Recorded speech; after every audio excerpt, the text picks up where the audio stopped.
Pondok pesantren sebagai lembaga pendidikan Islam klasik saat ini telah bertransformasi menjadi lembaga pendidikan modern dengan beragam konsep yang menarik. Salah satunya adalah Pondok Pesantren Modern Islam As-Salam yang berada di Kabupaten Sukoharjo, Jawa Tengah. Selain pembelajaran Al-Quran dan keagamaan yang kental, serta dipadukan dengan kurikulum nasional, Ponpes As-Salam juga mengembangkan klub astronomi santri atau CASA. Ekstrakurikuler yang didirikan bertepatan dengan Hari Astronomi 16 April 2005 ini banyak diminati oleh para santri. Saat ini, CASA telah bergabung dengan komunitas pecinta ilmu perbintangan internasional. Selain kerjasama dengan Observatorium Boscha Bandung, klub ini juga membangun jaringan dengan Astronomers Without Borders hingga NASA milik pemerintah Amerika Serikat.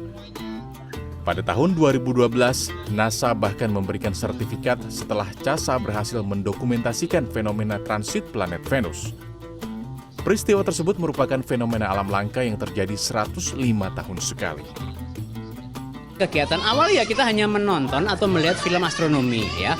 Kegiatan berikutnya adalah kita praktikum menentukan arah kiblat.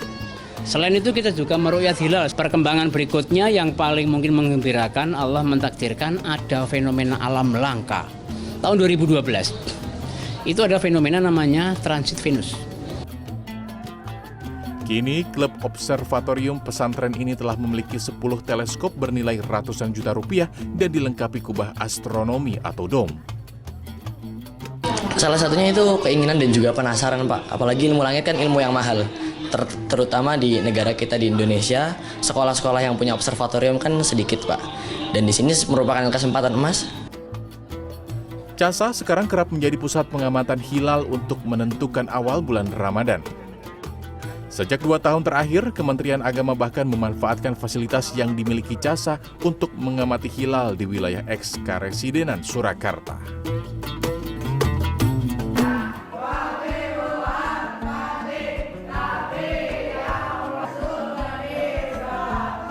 Pondok pesantren Ahsaniyah di Desa Pedawang, Kecamatan Bae, Kudus, Jawa Tengah seperti pesantren pada umumnya.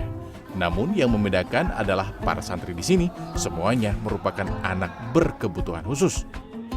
Selain mengajarkan ilmu agama, para santri di pondok pesantren ini dibimbing untuk bisa hidup mandiri. Selain itu, para santri juga mendapatkan pendampingan dan terapi seperti terapi okupasi, wicara, dan hipnoterapi. Untuk itu, santri yang sudah bisa hidup mandiri dibekali dengan berbagai keterampilan seperti membaca Al-Quran dan keahlian komputer. Selama Ramadan ini diajak apa aja oleh guru-guru? Ngaji, hadis, doa. Tenang, temannya banyak, gurunya banyak. Santri dibagi menjadi 3 kategori, yaitu santri yang belum bisa mandiri, santri yang sudah bisa mandiri namun masih perlu bimbingan, dan santri yang sudah masuk tahap normal.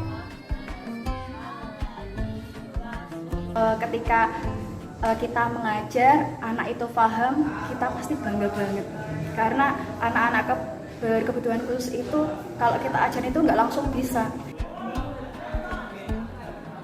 Pondok pesantren menyiapkan guru pendamping yang jumlahnya sama dengan jumlah santri. Sebanyak 119 santri berasal dari berbagai daerah di Indonesia, bahkan pernah ada santri asal Malaysia. Pondok pesantren bagi anak berkebutuhan khusus ini juga membebaskan biaya bagi anak yatim piatu dan duafa. Memang ini dominan memang anak-anak berkebutuhan khusus, yaitu autis dominan mungkin. Terus ada ruang one on one, satu guru satu anak, yang mana itu harus mengetahui, gurunya mengetahui kelemahan dan kelebihan anak. 30% santri yang melakukan terapi sekaligus belajar agama kini telah mandiri. Bahkan ada pula anak yang melanjutkan ke jenjang S1 dan S2 di universitas ternama Indonesia. Tim Liputan CNN Indonesia.